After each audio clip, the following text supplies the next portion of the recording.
Dito kami sa bahay ni Cons Ed Dino.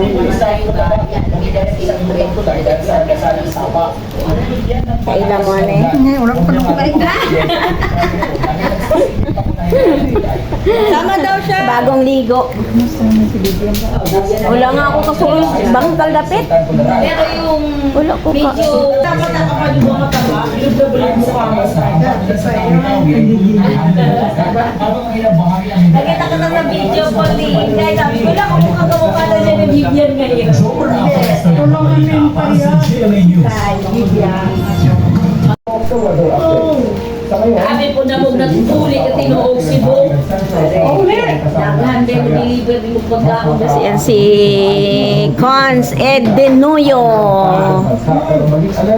Ay, gwapo na rin sa Batangas. Nako, pure mo yan. Wala yung makadumubungol hangin.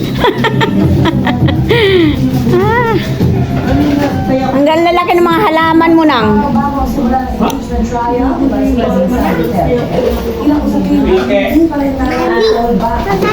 Hello, baby boy. Ng ibang presiding officer. Di nagikan lumbo. Hapit. Hapit ba yung kumutuo? Ha? Napaw na mo? Napay ampaw. O, nangaon namin. Ampaw at saka. Ampaw na lang, gikas bulumbo.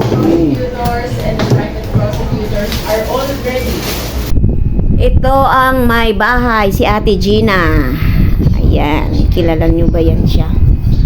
Ayan, si Cons Ed Dinuyo ng Batangas.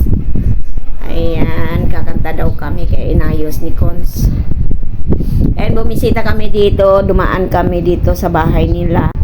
Dahil mag-uwi daw kami ng saging.